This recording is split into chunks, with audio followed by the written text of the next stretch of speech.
Hey guys, if you're gonna change your rear pads or your rotors, you're gonna notice as soon as you take these bolts out on the caliper, you're gonna struggle to get it off.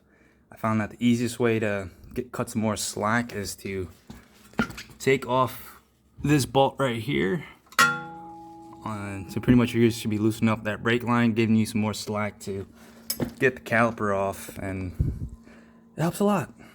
Yeah, sorry, I couldn't record the whole thing with one hand, but yeah, so taking that little bolt off gives you just enough slack to get the caliper off, and then bam, you're good to go. And just remember to spray it down with some brake cleaner. And make sure you get both sides. It's kind of hard to do it with one hand, but I'm just gonna spin it and spray it on the back side. That way I can get it. And don't forget to lube your guide pins. You just gotta pull the sucker out like this. And I found the easiest way to put it back on is to take the boot off itself, and then throw it back on here. I'll show you that.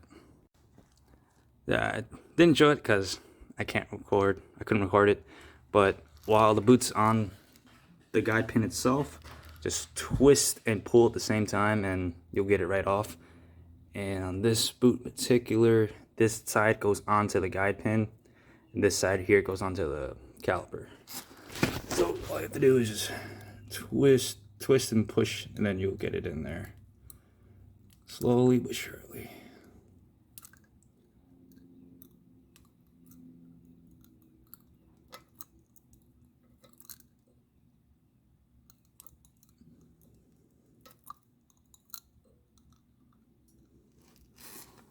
And then you just want to double check, because right there I didn't have the whole thing on.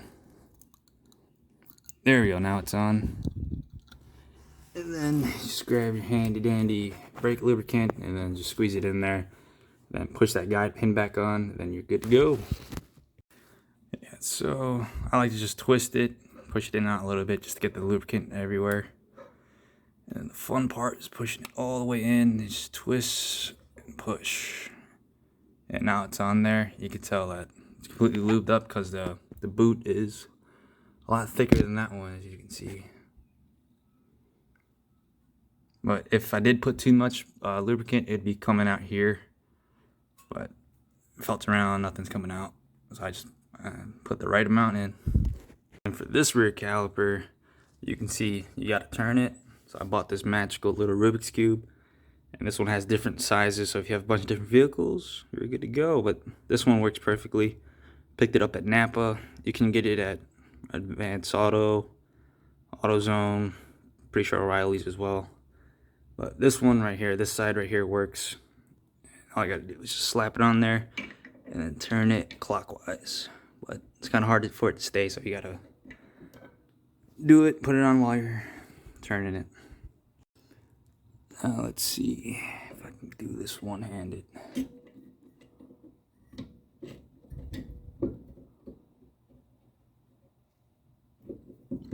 Yeah, it's kind of hard to do one-handed, but you can see it's turning.